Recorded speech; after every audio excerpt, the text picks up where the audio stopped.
Hi friends, welcome back to our YouTube channel soldier BBK blogs. Friends, ఈ రోజు ఏంటంటే చాలా బ్యాడ్ న్యూస్ అయితే విన్నామన్నమాట. ఎట్లా జరిగిందంటే ఎర్లీ మార్నింగ్ డ్యూటీ అని చెప్పేసి హడావిడిగా అయితే వెళ్ళిపోయామన్నమాట అందరినీ డ్యూటీకి. సో నేను డాగ్ హ్యాండర్ బీడీడీ స్క్వాడ్ టీంలో ఉంటాను అనమాట. సో మాకు కూడా ఫోన్ చేసి వెంటనే డాగ్ తీసుకుని డ్యూటీకి వెళ్ళాలి, త్వరగా రెడీ అని చెప్తే వెంటనే ఒక 15 నిమిషాలు, జస్ట్ 15 నిమిషాలు టైం ఇచ్చారు. టక రెడీ అయితే మేము డ్యూటీకి వెళ్ళిపోయాం అనమాట.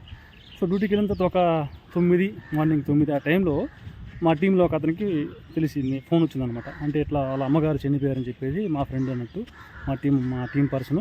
సో వాళ్ళ అమ్మగారు చనిపోయారని చెప్పి ఫోన్ వచ్చింది. వెంటనే ఇంకా మా కంపెనీ కమాండర్ ఉంటారు కదా, మా టీంకి కమాండర్, సో అది ఆయన చెప్పడం జరిగింది. ఆయన వెంటనే రిలీవ్ చేశాడు అనమాట. రిలీవ్ చేసి అతను ఆఫీస్కి పంపించి ఇంకా జరగాల్సిన ప్రాసెస్ అంటే ఇంకా సెలవు పంపించడానికి ప్రాసెస్ ఉంటుందో అదైతే అతనికి దాన్ని చేయించుకోవడానికి అని చెప్పి పంపించేశాడు, డ్యూటీ నుంచి రిలీవ్ చేశాడు. అప్పుడు నా డాగ్కి కూడా ఏంటంటే హెల్త్ బాగాలేదు. సో ఇంకా ఎమర్జెన్సీ అన్నట్టు హడావిడిగా తీసుకొచ్చేసారు డ్యూటీకి. సో అప్పుడు డాగ్ గురించి కూడా చెప్పాను అనమాట. సరే, డాగ్ కొంచెం హెల్త్ బాగాలేదు అని చెప్తే సరే ఎలాగో తీసుకొచ్చేసిన తర్వాత మళ్ళీ నన్ను కూడా రిటర్న్ పంపించేశారు. అతను తీసుకోవడానికి వెహికల్ వచ్చింది కదా, సో అదే వెహికల్ నన్ను కూడా కూర్చోబెట్టి సో డాగ్ని హాస్పిటల్ తీసుకుని వెళ్ళని చెప్పి అయితే చెప్పారు. సో ఇప్పుడైతే డాగ్ని హాస్పిటల్ తీసుకెళ్తున్నాను. అది ఎక్కడ ఏ సిటీ ఏందని చెప్పి నేను చెప్పదలుచుకోలేదు. ఓకేనా, ఇదే సిచ్యువేషన్ నాకు కూడా ఒక 2 సంవత్సరాల క్రితం నేను కూడా ఫేస్ చేశాను అనమాట. ఎట్లా అంటే నాకు బాబు పుట్టాడు. 2 నెలల తర్వాత హెల్త్ ఇష్యూ వచ్చి చనిపోయాడు అనమాట. నేను అప్పుడు ఇక్కడ డ్యూటీలో ఉన్నాను. సేమ్ మనకు డ్యూటీలో ఉన్నప్పుడు ఫోన్ చేశారు, ఇట్లా చనిపోయాడని చెప్పి త్వరగా రమ్మని చెప్పి. సో నాకు ఇంకా ప్రాసెస్ ఉంటుంది కదా, వెంటనే వెళ్ళడం కుదరదు కదా. సో మన ఆఫీసర్కి ఇన్ఫామ్ చేసి మనకి సెలవు శాంక్షన్ అయిన తర్వాత ఇక్కడ మనకు వెహికల్స్ కూడా కొన్ని చోట్ల ఎట్లా ఉందంటే ఆ వెహికల్స్ కూడా మనకు కొంచెం అవైలబుల్లో ఉండవు అనమాట, వెహికల్స్ అనేటివి. సో అప్పుడు నాకు వెహికల్ అవైలబుల్ లేదు. ఎలాగోలాగా నేను క్యాబ్కి బుక్ చేసుకుని వెళ్ళడానికి అయితే ట్రై చేశాను, కానీ ఇంకా టైంకి వెళ్ళలేకపోయాను. అంటే బాగా లేట్ అయిందనమాట. సో ఇంకా జరగాల్సిన కార్యక్రమాలు బాగా లేట్ అయిపోతుంది, చిన్నపిల్లోడు కాబట్టి వాడి స్మెల్ వచ్చేస్తుందని చెప్పేసి తర్వాత జరగాల్సిన కార్యక్రమాలు జరిపించేమన్నాను. నేను వస్తున్నాను, జరిపించలే ఇంకా ఎందుకు ఏం చేయలేమని మేము కన్నట్టు జరిపించామని చెప్పాను. అంటే నా ఉద్దేశం ప్రతి ఒక్క చోట ఎట్లాగే ఉంటుందని కదా, అంటే వెహికల్ ఫెసిలిటీస్ లేకుండా కొన్ని చోట్ల ఛత్తీస్గఢ్లో కొన్ని చోట్ల ఇంకా కూడా అలా ఉన్నాయన్నమాట. అంటే మనకు టైంకి ఇప్పుడు మన డిపార్ట్మెంట్ వెహికల్ సిటీ దాకా తీసుకురావాలన్నా టైం పడుతుంది అనమాట. అండ్ మనకు అక్కడ నుంచి మనకు ట్రైన్ అవైలబుల్ ఉండదు, ఓన్లీ బస్సులోనే జర్నీ చేయాలి. ఆ బస్సులు కూడా ఎట్లా ఉంటాయి, లోకల్ బస్సులు ఉంటాయి, ఎక్స్ప్రెస్లు, సూపర్ ఫాస్ట్ అయిన ఉండవు అన్నమాట. సో అట్లాగా అండ్ ఫ్లైట్ ఫెసిలిటీస్ కూడా ఉండవు అనమాట. సో మనం ఇట్లా ఈ రెడ్ బస్సులు ఎక్కి బస్సులు మారుకుంటా ఇంటికి వెళ్ళేటప్పుడు మనకు కొన్నిసార్లు ఏంటంటే 1.5 డే అట్లా అయిపోద్ది అనమాట. సో ఇట్లాంటివి కూడా కొన్ని దగ్గర అట్లాంటి సిచ్యువేషన్ కూడా ఫేస్ చేయాల్సి వస్తుంది. అన్ని చోట్ల అయితే ఉండదు ఎట్లాగా. ఓకేనా, అది నేను చెప్పాలనుకుంటున్నది. అండ్ మనం పోవాలనుకుంటానికి పోలేం. ఇట్లా మన ఈ గిసులు పోవాలనుకుంటే అది ఏదైనా ఇప్పుడు ఇట్లా అనే కాదు, ఇంక వేరే సందర్భంలో కూడా సరే మనం పోవాలనుకున్నప్పుడు కొంచెం కష్టమవుతుంది ఆ టయానికి పోవడం అనేది. ఏంటంటే మన లైఫ్లో ప్రతి ఒక్కరి లైఫ్లో అన్ని సందర్భాలు, అన్ని సిచ్యువేషన్స్, హ్యాపీనెస్ కానీ, బాధ కానీ, సుఖ సంతోషాలు కానీ ప్రతి ఒక్కరు ఫేస్ చేస్తారన్నమాట. ప్రతి ఒక్కరు వారిని అనుభవిస్తారు ఖచ్చితంగా. ఎట్లా అంటే కొంతమందికి అవి ఎర్లీగా వస్తాయి, కొంతమందికి లేటుగా వస్తాయి అన్నట్టు.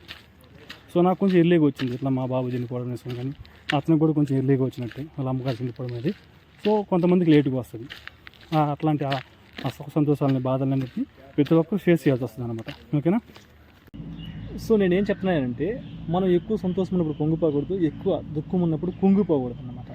సో అదేనమాట. అందులో మాలాంటి సర్వీస్ ఇట్లా ఎవరైతే ఫ్యామిలీకి దూరంగా ఇట్లాంటి మాలాంటి సర్వీస్ చేస్తుంటారో వాళ్ళైతే ఫిజికలీ అండ్ మెంటలీ, ఫిజికల్గా ఎంత ఫిట్గా అయితే ఎలా ఉంటారో అలాగే మెంటల్ కూడా చాలా స్ట్రాంగ్గా ఉండాలన్నమాట. ఇట్లాంటి సందర్భాలు చాలానే ఫేస్ చేయాల్సి వస్తుంది. ఇట్లా నాకు జరిగినట్టు కానీ, అతనికి జరిగినట్టు కానీ, లేదా ఇంకా ఇంటికాడ ఫ్యామిలీ గొడవలు అవ్వచ్చు. సో ఇట్లాంటివన్నీ కూడా చాలా మెంటల్గా చాలా స్ట్రాంగ్ ఉండాలన్నమాట. ఈ సర్వీసులకు వచ్చినప్పుడు ప్రతి చిన్న విషయానికి మెంటల్గా బాగా స్ట్రగుల్ అయితే మాత్రం ఇట్లాంటి సర్వీసులు అయితే చాలా పెద్ద ప్రాబ్లమే ఫేస్ చేయాల్సి వస్తుంది అనమాట.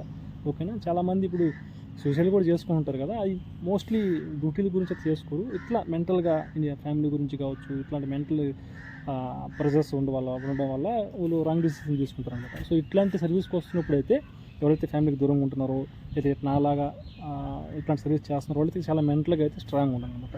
అది నేను చెప్పేది. సో వీడియో అయితే నేను మధ్యలో మీకు అర్థమవుతుంది, నేను మధ్యలో నడుస్తూ ఉన్నప్పుడు నేను హాస్పిటల్కి అయితే డాగ్ని తీసుకెళ్తున్నాను. సో ఇంకా బండి రెడీ అయిపోయినప్పుడు నేను వీడియో కట్ చేసి హాస్పిటల్ నుంచి వచ్చి మళ్ళీ ఆ వీడియో కంటిన్యూ చేశాను అనమాట. సో నేను హాస్పిటల్ నుంచి వచ్చేసాను. పాపం నా డాగ్కి 4 ఇంజెక్షన్స్ వేశారు. చూడండి అది ఎలా వచ్చి పడుకుంటుందో. 4 ఇంజెక్షన్స్ వేశారన్నమాట దానికి. అది ఒక తొడకి 2, ఒక తొడకి 1 ఈపు మీద వేశారు. చిన్న ఇష్యూ, చిన్న ప్రాబ్లమేను. ఒక రెస్ట్ కూడా ఇచ్చారనమాట, రెస్ట్ ఇచ్చారనుకోండి కొద్ది రోజులు.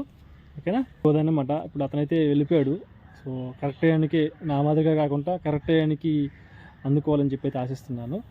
సో నాకు సపోర్ట్ చేయాలనుకుంటే మాత్రం ఖచ్చితంగా ఛానల్ సబ్స్క్రైబ్ చేసుకొని వీడియోకి లైక్ ఇచ్చి మీ అమూల్యమైన కామెంట్ అయితే ఇవ్వండి ఫ్రెండ్స్. ఓకేనా.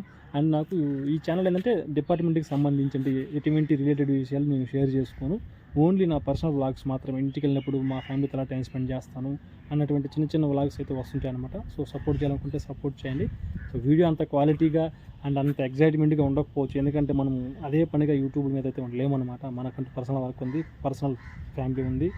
సో అందుకని చెప్పి అంత అట్రాక్టివ్గా ఎడిటింగ్స్, ఎఫెక్ట్స్ అన్నీ యాడ్ చేసి అయితే వీడియోని అయితే నేను క్రియేట్ చేయలేను.